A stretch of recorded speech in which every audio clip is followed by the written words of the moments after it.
ও মা, কি রান্না করছো? এই মাংস রান্না করছি, তোর বাবা মাংস নিয়ে আসলো। মাংস রান্না করছো? হ্যাঁ। মাংসের কথা শুনে তো বেশি খিদে পেয়ে গেল, তাড়াতাড়ি তাড়াতাড়ি রান্না করো মা। কি রে, তোর বই পড়া নেই? সন্ধ্যা থেকে ফোন ঘাটছিস তুই? আমার বই পড়তে ভালো লাগে না। বই পড়তে ভালো লাগে না মানে? আর তুমিও না আছো, ওকে কিছু বলো না? সন্ধ্যা থেকে ফোন ঘাটছে, বই পড়া নেই ওর। কাকে কি বলবো? তুই সারাদিন কোথায় ছিলিস? ছোট বোনকে পড়াতে পারিস না? আরে আমি তোর বাইরে ছিলাম না, বন্ধুদের সঙ্গে আড্ডা দিচ্ছিলাম। বড় হয়েছি, বোঝো তো এখন না? বড় হয়েছি বলে এই তোর মুখ দিয়ে কিসে গন্ধ হচ্ছে? কেন? কি গো, কেমন একটা গন্ধ আসছে না?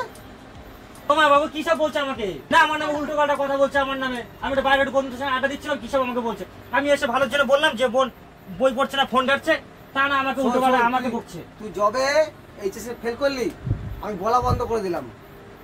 তোরা হচ্ছিস আমার মাথায় জ্বালা। আরে তুই বাড়ি যাবে না, আর থাকতে পারে তোকে। দেখেছো তো আমি কি করলাম এখানে? এ তোমরা চুপ করবা? ঠিক আছে, আমি আর কিছু বলবো না কাউকে কিছু, ঠিক আছে? আর তোকেও কিছু বলবো না আমি। কোথায় যাচ্ছিস তুই? আমি বাইরে গেলাম, ভালো লাগছে না আমার। বাইরে যেতে হবে না, এখানে চুপ করে বস। রান্না হবে, খেয়ে দিয়ে শুয়ে পড়বি। বাবার মাথা গরম আছে, একটু বলেছে তো কি হয়েছে? তো আমি কি করেছি? আমি তো ভালোর জন্যই বললাম না। চুপ করে বস। মাংসটা কেমন হয়েছে বল? মাংসটা কিন্তু হেভি হয়েছে মা। এই ভালো আছে বাবু? হেভি হয়েছে মা। আর একটু খা।